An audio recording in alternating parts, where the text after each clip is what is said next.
semana pasada cómo se cumple la palabra, se cumple lo que el Señor había dicho, le había dado la palabra a Samuel, y Samuel la dice sin temor, la dice sin tratar de cubrir nada a Elí, y exactamente como la palabra que el Señor le da a Samuel, así sucede, ¿verdad?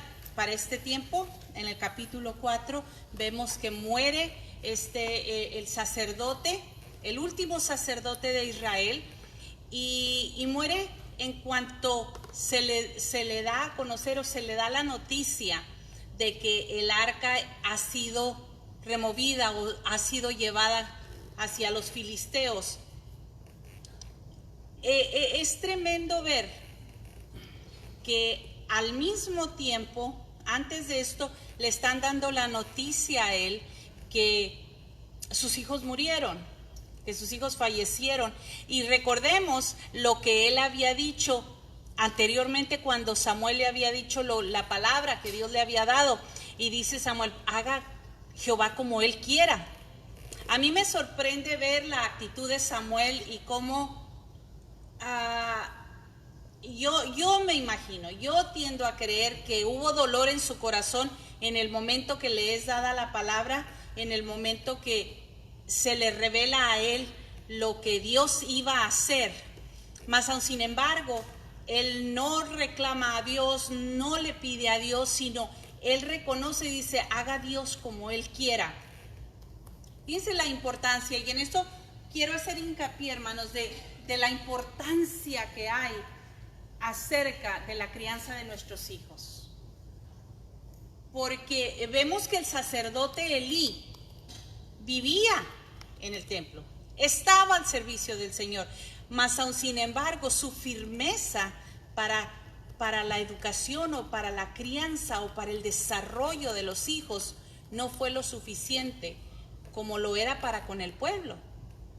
Y tenemos que tener nosotros conciencia de lo que se nos pone en nuestras manos, ¿verdad? Como los hijos. Es algo de lo que vamos a dar cuentas a Dios. Y es algo de lo que nosotros no podemos ver con ligereza. O decir: bueno, pero es que está chico. No, es que cuando Él quiera. ¿Sabe una cosa? Cuando nosotros permitimos, y digo permitimos porque cuando están bajo nuestra autoridad, nosotros tenemos la obligación y el derecho de establecer reglas en nuestros hogares. Y sabe que si las reglas no funcionan, pues no funcionan porque nosotros no las hicimos funcionar, así de sencillo. Si nuestros hijos se rebelan, son porque nosotros no pusimos la total autoridad sobre ellos. Y tenemos que reconocer, eso sucede, y no podemos culpar a nadie, no podemos, porque somos tan buenos nosotros para culpar a alguien más y no aceptar como padres lo que nosotros hicimos mal, lo que nosotros fallamos, lo que nosotros no hicimos, ¿verdad? Entonces es tan importante reconocer que se nos ha dado a nosotros, se nos han dado vidas, y traigo esto a colación, hermanos, porque me contaba una hermana el día de ayer, me hablaba para pedirme oración y me dice: en la escuela donde ella estaba trabajando, dice, tenemos un alumno, es un alumno nuevo, y al principio yo ni siquiera podía entender lo que ella me estaba diciendo. Dice: es que no le podemos decir ni ella ni él, sino ese, nada más. O sea, esa persona, esa persona, no se le puede decir él o ella, porque nació niña, lo hicieron niño. Y ahora, no sé yo, y era lo que yo le decía: investígame. que ¿dónde empezó? Si la confusión tan enorme fue de que él está apenas en la preparatoria, y dice ella, se le ve en ese rostro una tristeza, una confusión. Y yo me pongo a pensar, hermanos, no quisiera estar en los zapatos de sus padres. Primeramente, porque ellos van a ser responsables ante Dios de cualquier decisión que hayan tomado sobre esos jovencitos. Esa jovencita. Ay, es que, no sé, de repente ya no sé si qué es lo que es, porque me decía, creo que nació niña. Y se puede usted imaginar, hermanos, en los tiempos que estamos viviendo hoy en día, si nosotros permitimos a nuestros hijos que sigan con la corriente de lo que se les está queriendo, no se les está queriendo, de lo que se les está adoctrinando desde el kinder, porque ya se nos están arrebatando a los hijos de las manos para meterles una infinidad de mugrero, que nuestros hijos a los 7, 8 años van a tener una confusión que no la vamos a acabar, hermanos. Y ¿sabe qué? Por eso es tan importante, no solamente, hermanos, estar nosotros aquí en la iglesia y estar nosotros manteniéndonos o creciendo. No, ¿qué estoy haciendo con mis hijos? Los que Dios me dio, ¿qué estoy tratando con ellos? Para que ellos caminen correctamente con el Señor. Porque lo más triste, hermanos, es que nos damos cuenta de que los jóvenes que han llegado a la iglesia ahora andan diciendo o dicen a sus compañeros que ya traen confusión, que ya no saben si son, no que sean, pero ya la identidad, que están confundidos porque se sienten atraídos o atraídas. Y es algo tremendo, hermanos, es algo espantoso, porque están dentro de la iglesia, ¿me entienden? Están así como los de Elí en el templo. Así es que tengamos tanto cuidado, hermanos, tanto cuidado, no solo con lo que nuestros hijos están oyendo, con lo que nuestros hijos están viendo, sino con lo que nuestros hijos están conviviendo con quienes se juntan, con quienes hablan. Mire, esto, hermanos, no solamente ha sido la perdición de las familias. Esto que ve usted aquí, es la destrucción de nuestros jóvenes. Pero ¿sabe qué es lo más triste? Que como padres, nosotros permitamos que nuestros hijos anden con esto. Se acuestan a las 3 de la mañana, hermanos, con esta mugre. Y luego duermen hasta las 12 del mediodía, hasta la 1.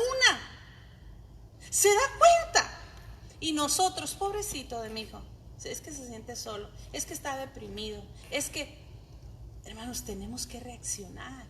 Porque sabe que vemos en la escritura cómo cuando los padres fallaron, las consecuencias que hubo. ¿Por qué pensáramos que nosotros íbamos a ser diferentes? ¿Por qué pensamos que las consecuencias para con nosotros no van a ser iguales, hermanos? Tenemos que tomar conciencia, tenemos que estar bien atentos a lo que usted está viendo, a lo que usted está oyendo, a lo que sus hijos están viendo. Porque si usted cree que es cuestión nomás de traerlos a la iglesia, se está equivocando. Es lo que usted les está dando de comer, es lo que usted está permitiendo que ellos coman. Porque con 1 hora en la iglesia, el domingo, el miércoles o el jueves, hermanos, sus hijos no se sostienen espiritualmente. Es con lo que usted y yo les damos de comer a diario, en todo tiempo. Y sabe que cuando usted tiene tiempo, pero por eso, una vez más, si nosotros, hermanos, no somos fuertes espiritualmente, ¿qué le doy de comer a aquel? ¿Me entiende? Si yo no tengo nada que dar, ¿qué le ofrezco? Si yo mismo no tengo una pizca de entendimiento o conocimiento. Por eso es tan importante, hermanos, que la palabra, cuando le estamos leyendo y estudiando, hermanos, nos habla de tantas maneras, de unas maneras tan increíbles, que si nos ponemos nosotros a escudriñar poquito la escritura, hermanos, el Señor le va a hablar una y otra vez a través de su palabra. De una y otra vez le va a empezar a hablar y a ministrar de lo que Él quiere que usted aprenda. Ok, vaya conmigo al capítulo 5. Dice: cuando los filisteos capturaron el arca de Dios, la llevaron desde Ebenezer a Asdod, y tomaron los filisteos el arca de Dios, y la metieron en la casa de Dagón.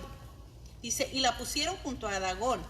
Y cuando al siguiente día los de Asdod se levantaron de mañana, he aquí Dagón postrado en tierra delante del arca de Jehová, y tomaron a Dagón y lo volvieron a su lugar.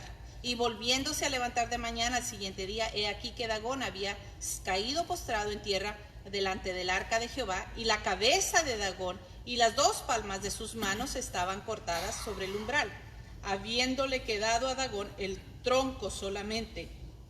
Por esta causa los sacerdotes de Dagón y todos los que entran en el templo de Dagón no pisan el umbral de Dagón en Asdod hasta hoy.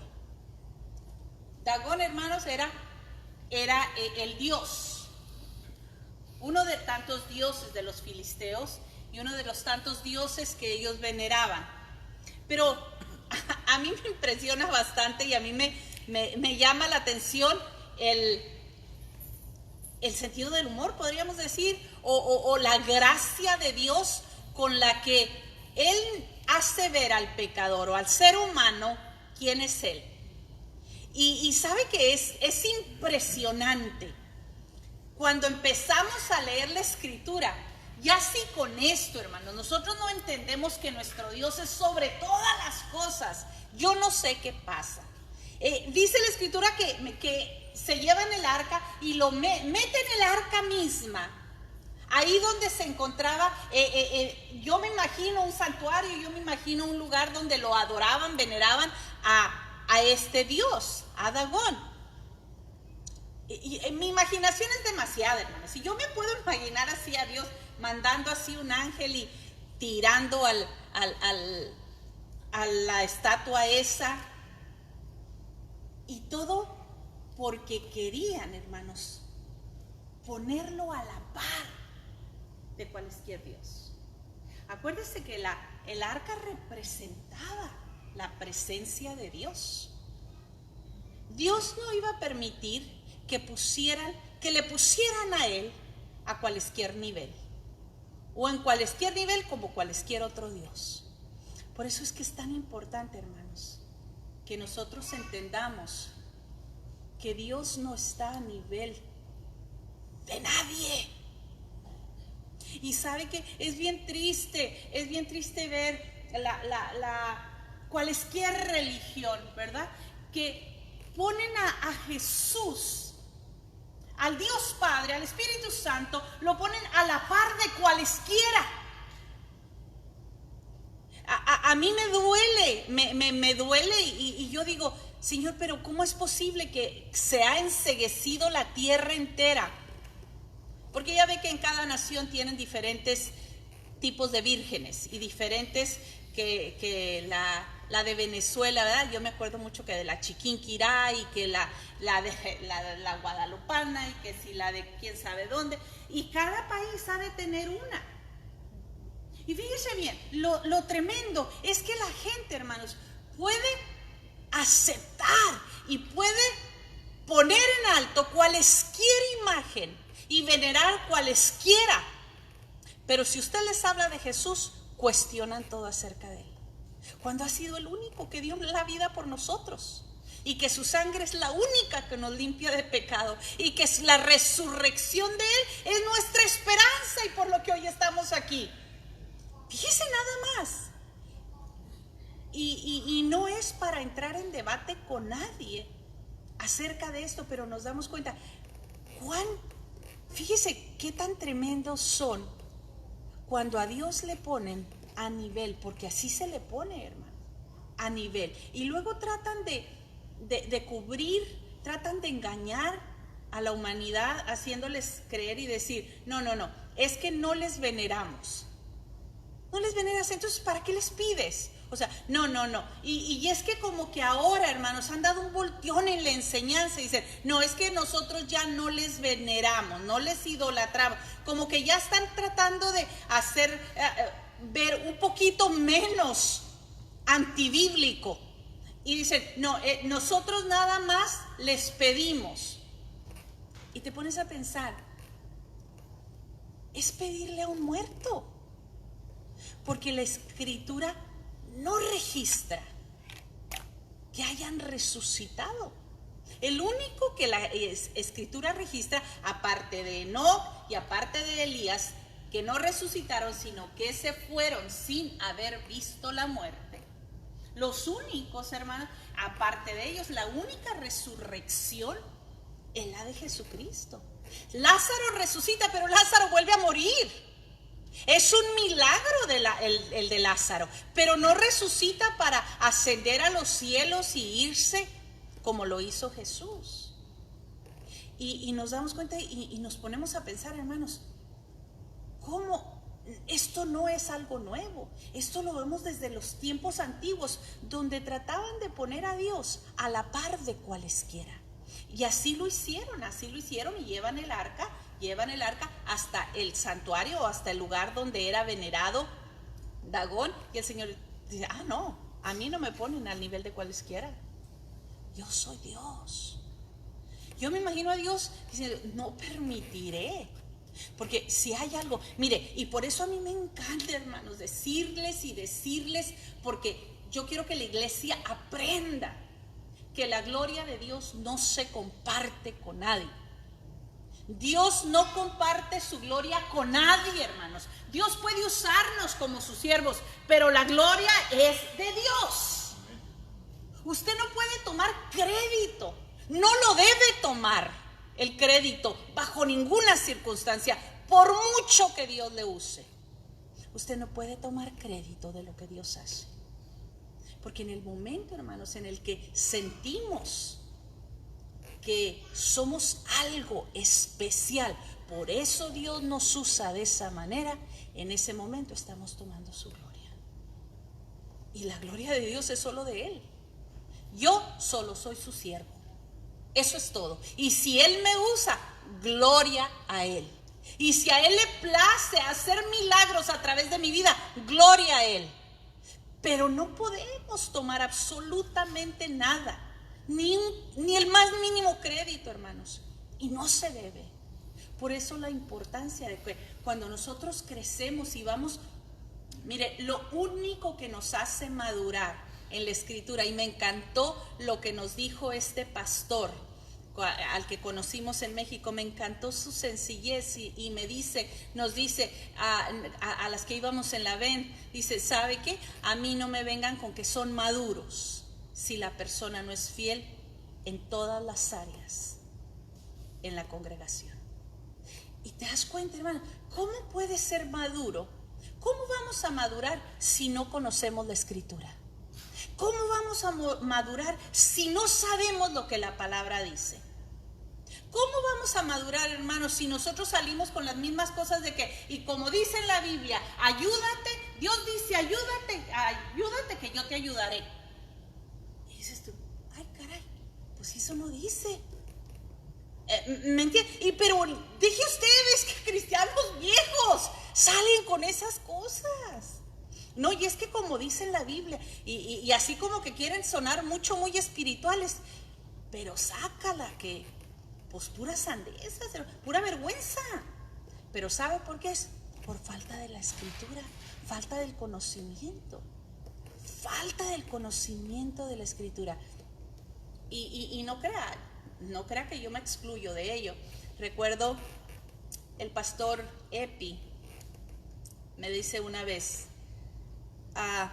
mi hija dice, búscame ese pasaje que dice que no hay una hoja del árbol que no se caiga si Dios no lo permite. Y dije yo, oh sí, y yo bien santa y bien bíblica, y estoy, y busqué, y ya no hallaba cuántos más libros sacar para buscar y buscar. Ay, pero es que yo lo he leído, Epi, yo lo he leído. Dice, no es cierto, mija, no creo que usted lo haya leído. Es que eso no dice. Ay, miren, hermanos, me cayó así como un rayo. Dije, ay, ¿a poco no dice, Epi? Pues ahí estoy, busqué. Dijo, no dice. Dijo, y esas son las cosas, dijo.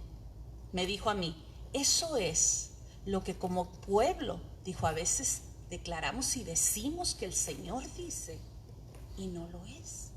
Y sabe que, y así, mire, son tantas cosas. Yo sé que se quedó así como, ¿cómo hasta yo lo he leído? No, no lo he leído. Es tan impresionante, hermanos, a veces dichos que sacan y que decimos, es que como dice en la Escritura, para que nosotros entendamos la palabra, hermanos, necesitamos esto, estudiarla. Necesitamos así comprometernos con Dios y estudiarla. Y mire, vemos que el pueblo de Israel sintió que les quitaron parte de su vida, porque era el arca. Para este tiempo, hermanos, el pueblo de Israel estaba, ¿sabe cómo me imagino? Estaba como cuando la iglesia llega a ser un club, nada más divirtiéndose y pasándosela suave. ¿Sabe que puede la iglesia llegar a hacer eso? Usted lo sabe, que podemos llegar a convertir la iglesia en un club social y no en un lugar de búsqueda, porque lo que debe ser la iglesia, nuestras reuniones, hermanos, deben ser a venir a buscar del Señor, no venirme a la pasar suave, porque no todas las predicaciones me gustan. ¿A poco no? No todas las predicaciones era lo que yo quería oír, porque a lo mejor era con lo que yo estaba peleando. Pero Dios en su misericordia te habla. Ahora, ¿qué hay que hacer cuando Dios nos habla?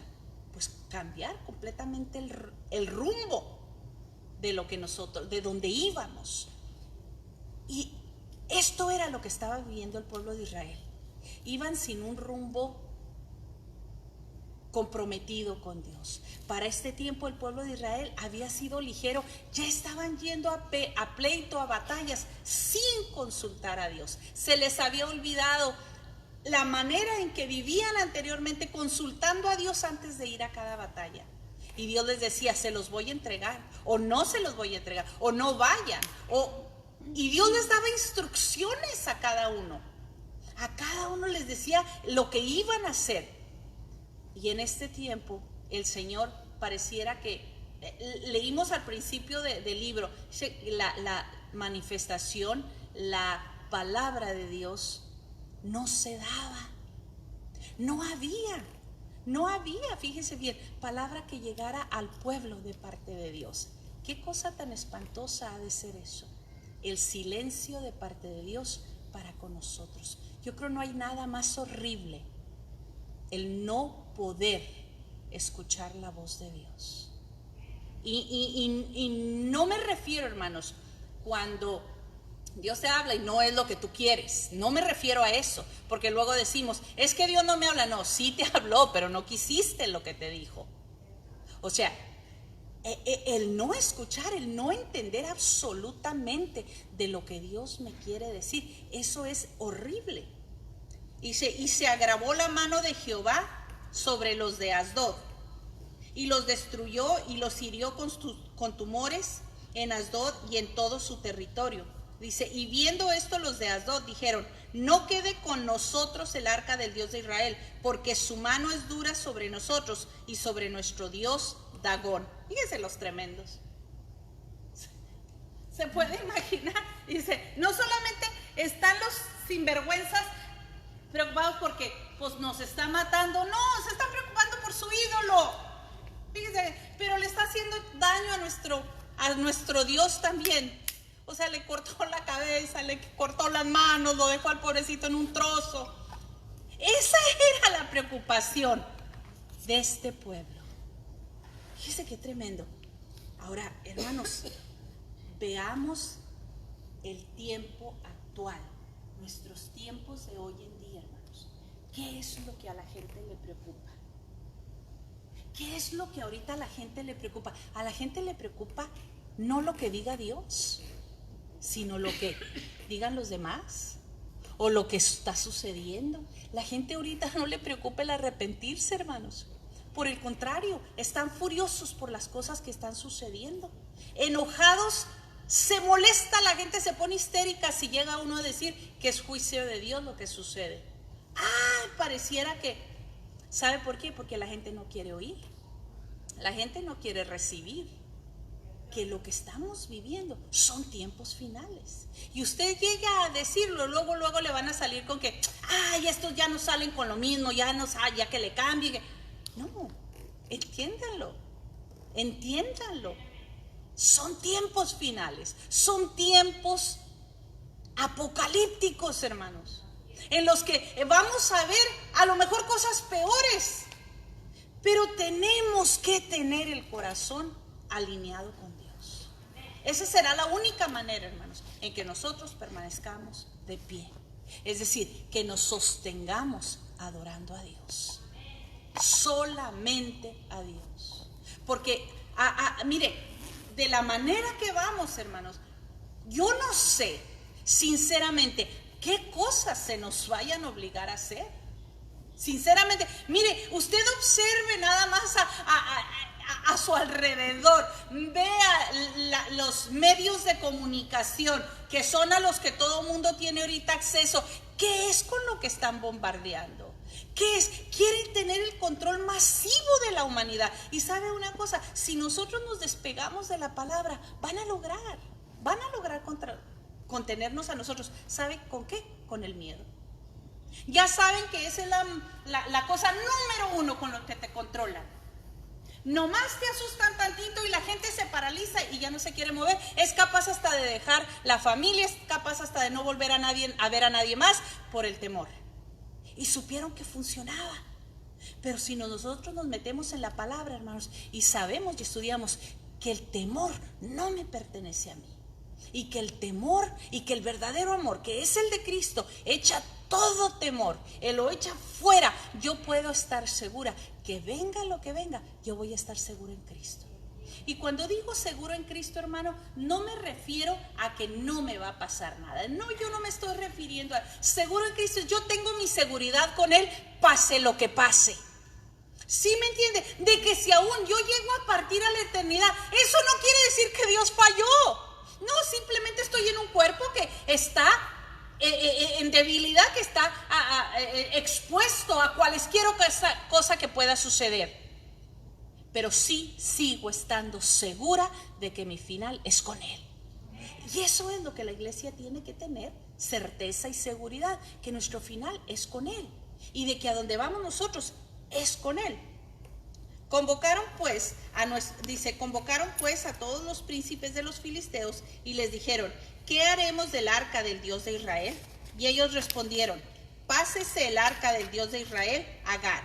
Y pasaron allá el arca del Dios de Israel. Y aconteció que cuando la habían pasado, la mano de Jehová estuvo contra la ciudad con gran quebrantamiento y afligió a los hombres de aquella ciudad, desde el chico hasta el grande, y se llenaron de tumores. Entonces enviaron el arca de Dios a Ecrón, y cuando el arca de Dios vino a Ecrón, los ecronitas dieron voces diciendo: han pasado a nosotros el arca de Dios de Israel para matarnos, a nosotros y a nuestro pueblo. Y enviaron y reunieron a todos los príncipes de los filisteos, diciendo: enviad el arca del Dios de Israel y vuélvase a su lugar, y no nos mate a nosotros ni a nuestro pueblo, porque había consternación de muerte en toda la ciudad, y la mano de Dios se había agravado ahí, y los que no morían eran heridos de tumores, y el clamor de la ciudad subía al cielo. Mire, acordémonos, yo les decía en las semanas anteriores, el arca era algo que habían diseñado. No era, hermanos, que ahí estaba nada más la presencia de Dios. Era lo que simbolizaba. Y Dios les iba a enseñar a cada uno de ellos que lo que simbolizaba la presencia de Él no lo iban a tomar con ligereza. Y Él iba a destruir a todo aquel, hermanos, que se atreviera a poner en poco la presencia de Dios. Fíjese que yo me asombro, y mientras yo leía y mientras estudiaba esto decía: Señor, qué impresionante es cuando nosotros no tomamos seriamente, hermanos, la presencia de Dios. ¿Sabe qué? Estos pueblos paganos no tenían idea, no sabían en qué se metían. Mas Dios no los iba a dejar ignorantes. Ahora, ¿cuánto más nosotros, hermanos? ¿Cuánto más nosotros, que nosotros sabemos lo que significa la presencia de Dios? Que cuando nosotros entramos aquí, hermanos, debemos así conscientes entrar de que estoy entrando al lugar santo, al lugar donde vengo a encontrarme con Dios, y tengo que entender, no vengo nada más a pasármela bien, no vengo nada más aquí a descansar un rato del día de trabajo, no, vengo porque Dios tiene una cita conmigo y me está esperando. Qué tremendo, hermanos, cuando yo entiendo y me doy cuenta que la presencia de Dios es algo sagrado y es algo que lo que Dios quiere que tú y yo valoremos. Y Moisés le dice al Señor, Señor, si me vas a sacar de este lugar y me vas a llevar hasta el otro, dice, pero tu presencia no va conmigo, no me saques de aquí. Qué tremendo. Si tú, Dios, no vas conmigo. Así es que imagínense, por más, hermanos, que nosotros tuviéramos nada más un guitarrista, por más que nada más tuviéramos nosotros unas cuantas sillas, que fuéramos, qué sé yo, unas 10 personas, pero si la presencia de Dios no está en este lugar, de nada serviría. No importa que sea todo un grupo tremendo o que la iglesia se llene o sean las mejores sillas que tengamos, el mejor lugar, con aire, con calefacción, con lo que usted quiera. Si la presencia de Dios no está en este lugar, de nada sirve. Y eso es lo que tenemos que entender. La presencia de Dios, hermanos, se hace tan real en nuestras reuniones. La presencia de Dios nos está esperando cada día, en cada reunión que tenemos. Por eso es, hermanos, que nosotros debemos tener ese compromiso. Y yo les he preguntado anteriormente, ¿cuántos de aquí se dan el lujo de decirle a su jefe, sabe que yo no puedo venir a las 7 de la mañana, es muy temprano, yo me acuesto muy noche y me desvelo? Y sabe que no, discúlpeme, pero a las 7 yo no puedo venir. Si quiere que venga a trabajar, yo le vengo a las 8:30. ¿Cuántos de ustedes harían eso con su jefe? ¿Cuántos de ustedes le harían eso con su jefe? De que usted le diga a su jefe, ¿sabe una cosa? Si usted quiere que yo venga, porque así somos de lindos. Si usted quiere que yo venga a trabajar, ¿ok? Mire, créame lo que así le dicen, no venga, no se preocupe, ni mañana ni nunca.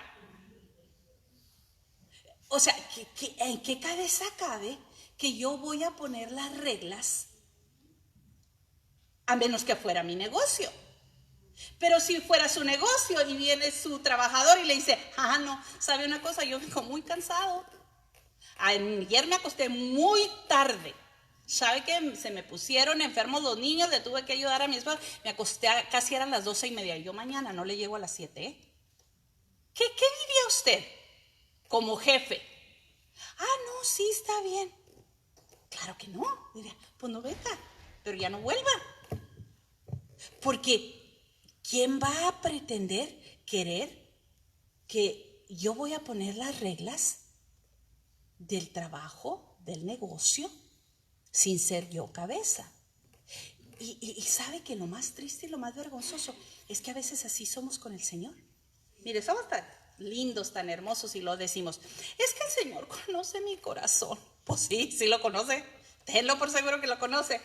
Él sabe que yo quiero estar ahí, pero no puedo, Él sabe mi corazón. Cállate la boca. Y luego se bañan así con una santidad impresionante. Dices tú, por favor. Pero mire, viene la necesidad y nos toca la angustia en el alma, y somos los que casi abrimos la puerta, porque necesitamos esa presencia. Pero fíjese qué tan impresionante es cuando yo no tengo ese compromiso con Dios, porque no es. Y sabe que tenemos que entender, hermanos, el compromiso no es con la iglesia. Cuando usted logra entender eso, usted empieza a ser fiel. ¿Sabía? Créamelo, cuando usted se le quita el velo de los ojos y entiende usted que no se compromete con una congregación, ni se compromete con un líder, con un pastor, que eso viene después, pero usted inmediatamente está comprometido con Dios. Sea el único que venga, sea el único, usted está comprometido con Dios. Y usted viene y usted dice, Señor, porque yo sé que tú tienes algo para mí. Entonces usted ya ha entendido que lo que viene aquí es porque es el lugar sagrado donde usted tiene un encuentro con su Creador. No, por el contrario, cuando pensamos, ay no, es que de veras no se cansan, tienen a este, y luego este, y luego este. Y pensáramos que pues qué fastidio.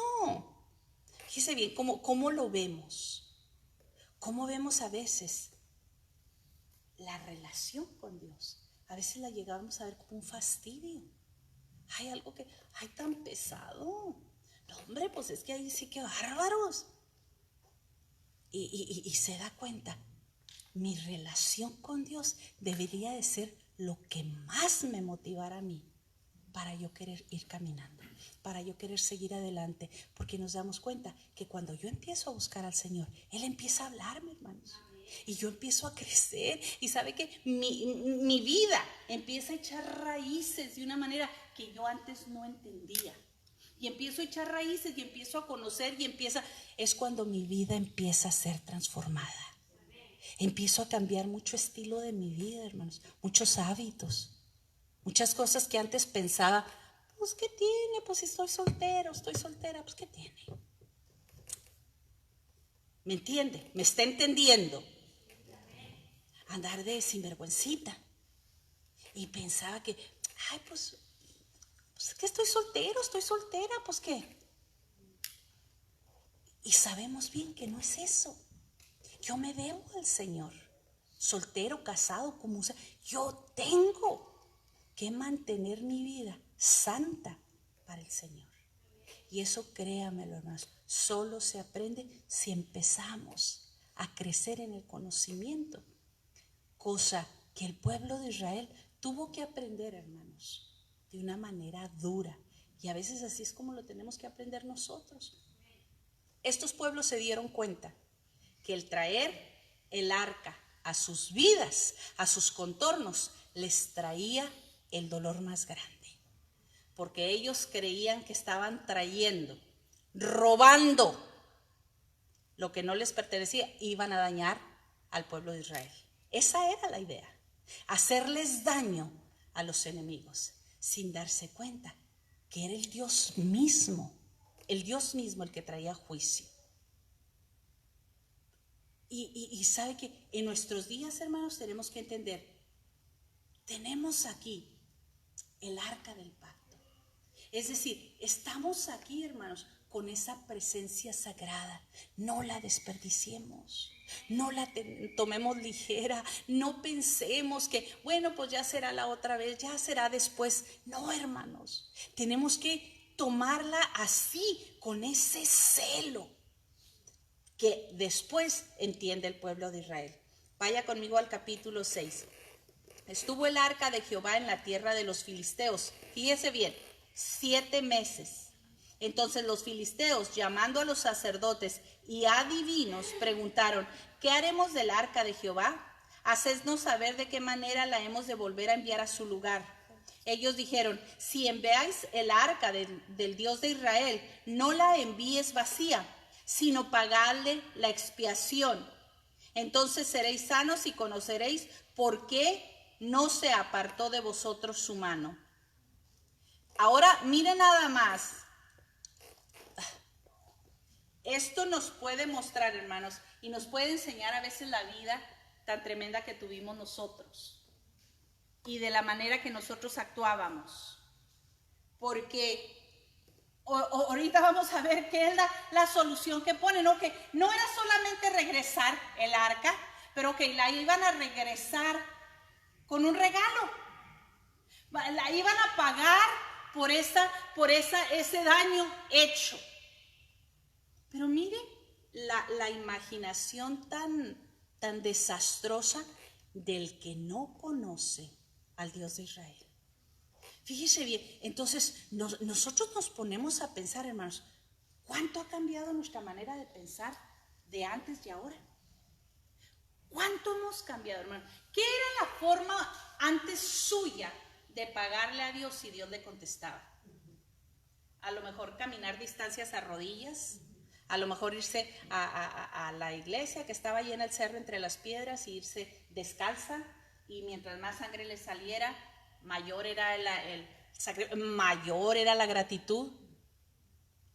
Qué sé yo, durar, y no precisamente porque fuera un ayuno en el que fuera la búsqueda, sacrificarse, no comer por 3 días, nada más para pagar el sacrificio o la respuesta.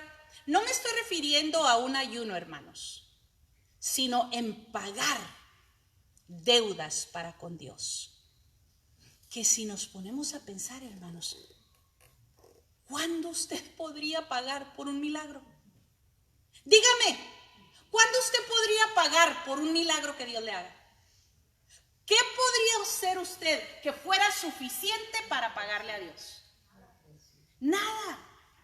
Mas aún sin embargo, eso está en la mente del ser humano, porque no alcanzamos a entender que Dios es sobrenatural, que jamás podremos darle a Él ni la más mínima parte de lo que Él ha hecho por nosotros. Y miren, dice, haréis pues figuras. Ellos respondieron conforme 4. Dice, y ellos dijeron, ¿y qué será la expiación que le pagaremos? Ellos respondieron, conforme al número de los príncipes de los filisteos, 5 tumores de oro. Acuérdense que les habían salido tumores, ¿se acuerdan? Ok, pues se los hacemos de oro y se los mandamos pagaditos. Y 5 ratones de oro, porque una misma plaga ha afligido a todos vosotros y a vuestros príncipes. Haréis pues figuras de vuestros tumores y de vuestros ratones que destruyen la tierra, y daréis gloria al Dios de Israel. Quizá aliviará su mano de sobre vosotros y de sobre vuestros dioses y de sobre vuestra tierra. Fíjense nomás. Háganse figuritas de los tumores de oro y ratoncitos de oro y mándenlos. A lo mejor Él se apiade, a lo mejor Él pare todo el castigo. Lo que la mente humana no entiende, hermanos, es que a Dios tú no le vas a dar lo sucio en pago de lo que Él está haciendo. Ellos estaban ofreciendo la idolatría que ellos conocían, solo la idolatría que ellos tenían como conocimiento. Y nos ponemos a pensar, ¿qué ofrecíamos nosotros antes, hermanos, en pago a la respuesta de Dios a nuestra vida? ¿O en qué nos endeudábamos con Dios por cualquier cosa que Él contestara para con nosotros? ¿Y sabe qué es lo más triste y lo más feo? Es que viniendo al Señor, hermanos, y creamos todavía así como que detrás de nosotros que, bueno, y que sí, ay, que sí voy a la capillita de... ¿Me entiende? Cuando ya nosotros sabemos que cortamos de raíz con todo el pasado religioso que tuvimos anteriormente, con todo lo que nos ataba, con todo lo que nosotros podíamos venerar o idolatrar, que no más. Y que ni siquiera nos debe de doler, hermanos. Porque si te duele, es que ahí está todavía. ¿Sí o no? Si te duele que hablen contra la Virgencita, pues es porque la Virgencita todavía está ahí. ¿Cierto o no es cierto? Y no es que tú vas a hablar mal de nadie, hermanos. No, líbrenos el Señor de estar hablando mal. No vale la pena. No es ni siquiera el punto. Porque perdemos el tiempo hablando de alguien, cuando de quien debemos hablar es de nuestro Señor Jesucristo, de quién es Él, de lo que Él hace. Pero es tan importante que nosotros como iglesia, como mentes renovadas, hermanos, como cuerpos y corazones nuevos, Empecemos a caminar y a actuar en la verdad de la palabra. Ok. Y dice, ¿por qué endurecéis vuestro corazón como los egipcios y Faraón endurecieron su corazón? Después que los había tratado así, no lo dejaron ir y se fueron. Haced pues ahora un carro nuevo y tomad luego 2 vacas que críen, a los cuales no haya sido puesto yugo, y uncid las vacas al carro y haced volver sus becerros de detrás de ellas a casa. Tomaréis luego el arca de Jehová y la pondréis sobre el carro, y las joyas de oro que le habéis de pagar en ofrenda por la culpa las pondréis en una caja al lado de ella y la dejaréis que se vaya. Y observaréis si sube por el camino de su tierra a Bet-Semes. Él nos ha hecho este mal tan grande, y si no, sabremos que no es su mano la que nos ha herido, sino que esto ocurrió por accidente. Fíjense nomás, ¿cómo estarían? Bueno, si esto sube, si pasa así, pues será que sí era de él. Si no, pues, nomás nos vino por venirnos. Así como que dices tú, ¿en serio? ¿Cómo es posible? ¿Cómo es posible que creyeran de esta manera? Mas aún sin embargo, hermanos, la Biblia nos enseña que cuando el hombre está ciego, no puede entender nada. No puede ver nada, hermanos. Cuando hay ceguedad en nuestra vida espiritual, hermanos, no importa cuánto te digan del pecado, no lo vas a ver. O no lo vas a querer entender. O no lo vas a querer aceptar. Una de 3. Pero cuando Dios quita la venda de nuestros ojos, hermanos, ahora sí puedo ver. Y me doy cuenta. Ahora, si yo no lo quiero aceptar, eso es otro problema. Pero de que yo sé que es pecado, que está mal, que estoy haciendo lo contrario, Dios me lo está enseñando. Y es tan importante. Mire, no podemos exigirle a una persona sin conocimiento del Señor que entienda las cosas espirituales. No se les puede exigir. Pero no podemos nosotros quedar como inocentes cuando conocemos. Dice la Escritura, mejor te fuera no haberle conocido. Es preferible no haber conocido, porque el juicio de Dios será menor. Dios no te va a exigir algo por lo que no entiendas, no conozcas, no sepas. A estas alturas de la vida, hermanos, es raro el que no conoce de la Escritura. Así, rarísimo.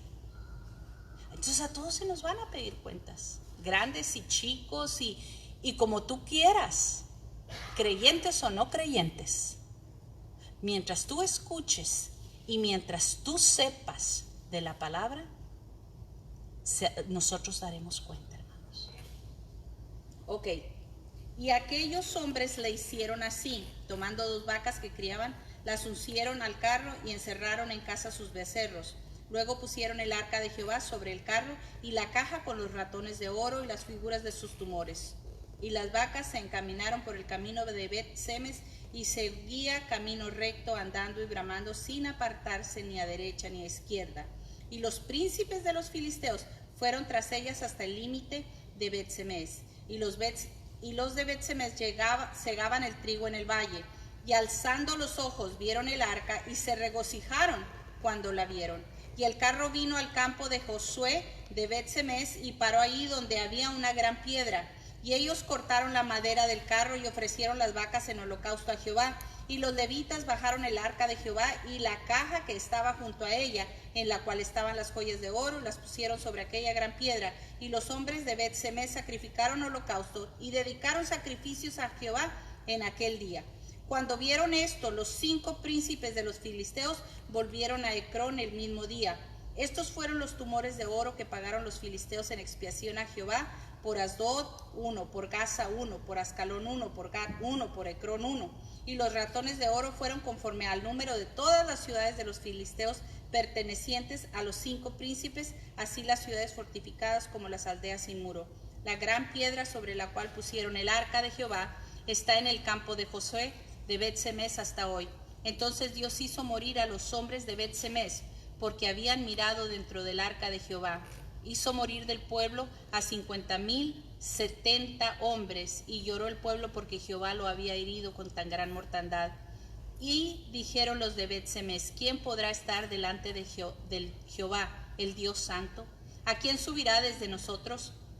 Y enviaron mensajeros los habitantes de Kiriat Jearim, diciendo: los filisteos han devuelto el arca de Jehová, descended pues y llevadla a vosotros. Vinieron los de Kiriat Jearim y llevaron el arca de Jehová y la pusieron en casa de Abinadab, situada en el collado, y santificaron a Eleazar su hijo para que guardase el arca de Jehová. Mire, la situación por la muerte de todos estos hombres no era que Dios era injusto. Lo que ellos hacen, ellos van y ven el arca y se asoman al arca y están viendo que había en el arca. Dios había prohibido totalmente, siquiera el que la tocaran, hermanos, el acercarse a ella. Y yo me pongo a pensar, era algo, hermanos, fuera de lejos de nuestro entendimiento el día de hoy. El día de hoy. ¿Por qué le digo esto?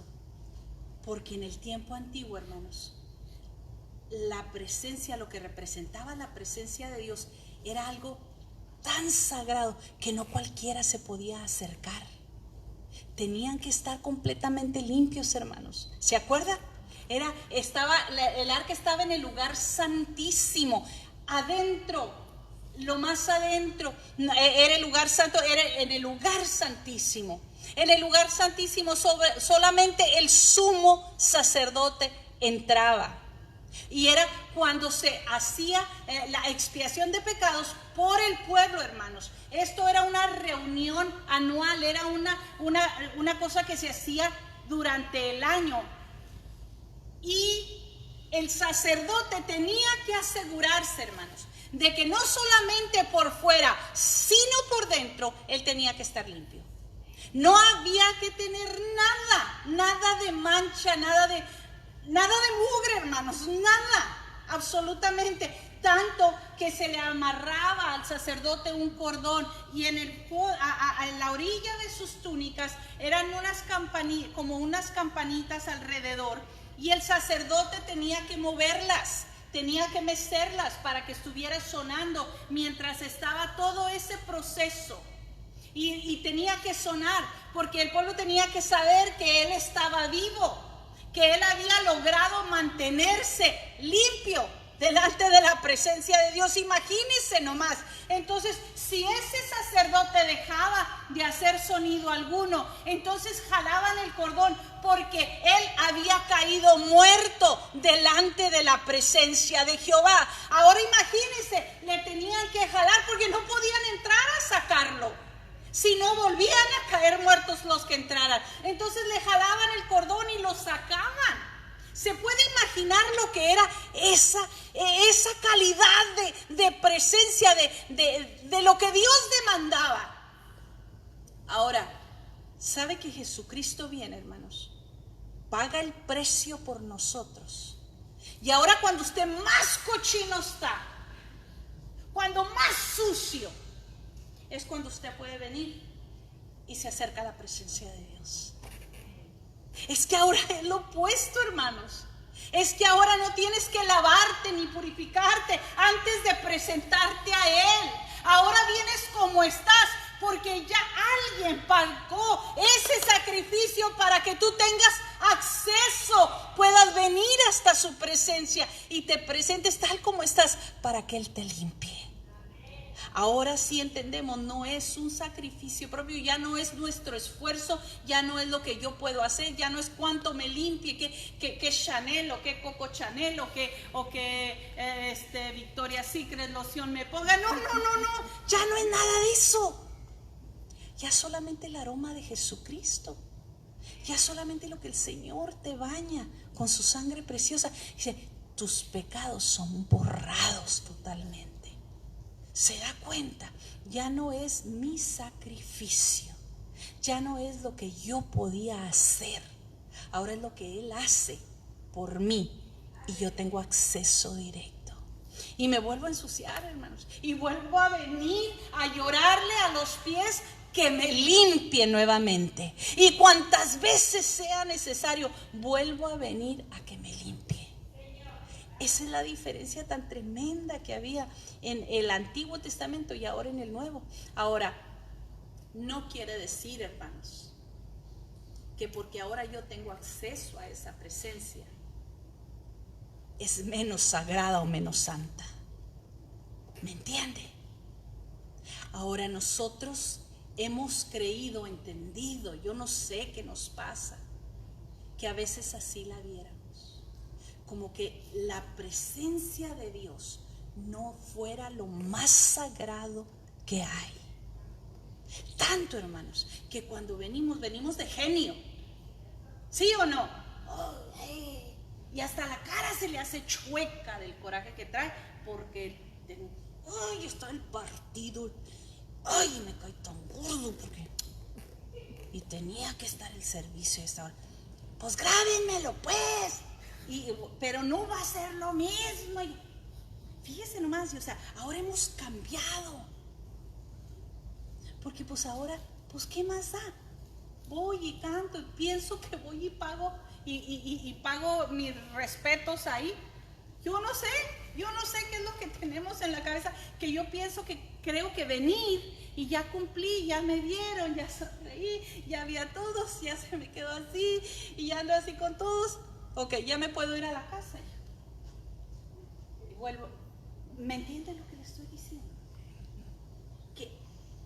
Que tenemos que entender, hermanos, el arca de Dios no es que perdió su valor. Ahora, aquí está la presencia de Dios de continuo, hermanos. Ahora, yo tengo que tener el entendimiento de que es algo sagrado, es algo tremendo, en lo que yo debo de sentirme privilegiado. Ya no tengo que entrar con cordones. No, ahora no es uno solo, ya no es nomás el pastor o el líder. No, yo puedo venir hasta su presencia y aquí regocijarme porque Él me está esperando. Qué tremendo, ¿verdad? Y fíjese, qué cosa, el pueblo de Israel no entendía, hermanos, no entendía, y va a ver más adelante, no podían entender lo que ellos poseían. Esta gran matanza que hubo, toda esta muerte, es porque todavía no entendían lo que Dios les había dicho que era tan sagrado. Ahora, como iglesia, el día de hoy, hermanos, nosotros debemos entender y tenemos que saber que lo que nosotros tenemos como iglesia es sagrado. Y que yo no lo puedo tomar ligeramente, hermanos. Y no le puedo dar menos importancia y no lo puedo poner como el complemento. Dios no es mi complemento. Dios es lo que es indispensable en mi vida. ¿Me entiende?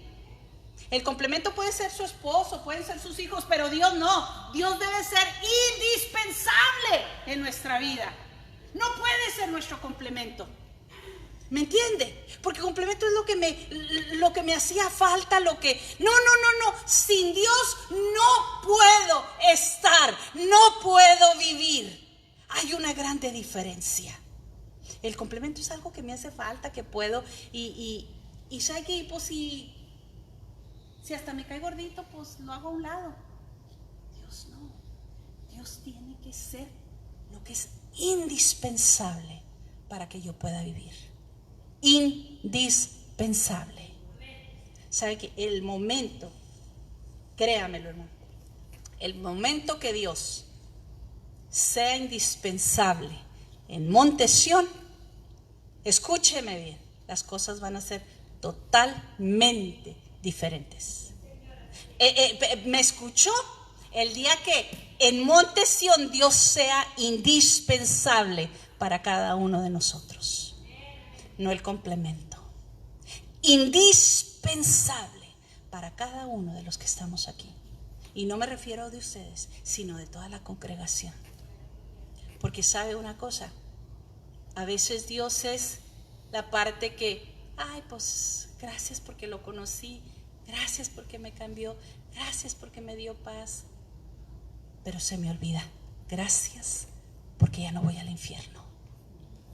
Gracias porque ya no voy al infierno. Eso es lo más glorioso de todas las cosas, hermanos. Gracias porque ya no voy al infierno. Eso es lo más glorioso. Y sabe que si como iglesia lo entendiéramos, estaríamos prendidos. Así, prendidos, porque de imaginarnos nada más que cualquier cosa me pudiera enfriar o apartar o a desviar, no querríamos que nada me desviara de seguir caminando con Él, porque me espera un infierno sin Él. Y no me refiero a un infierno aquí en la tierra, hermanos, me refiero al infierno eterno. Y sabe que cuando nosotros entendemos esa verdad tan grande, es cuando sabe que se prende la chispa. Se prende, hermanos.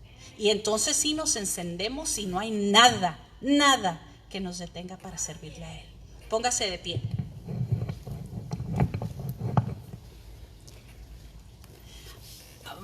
Entre paréntesis, ¿verdad?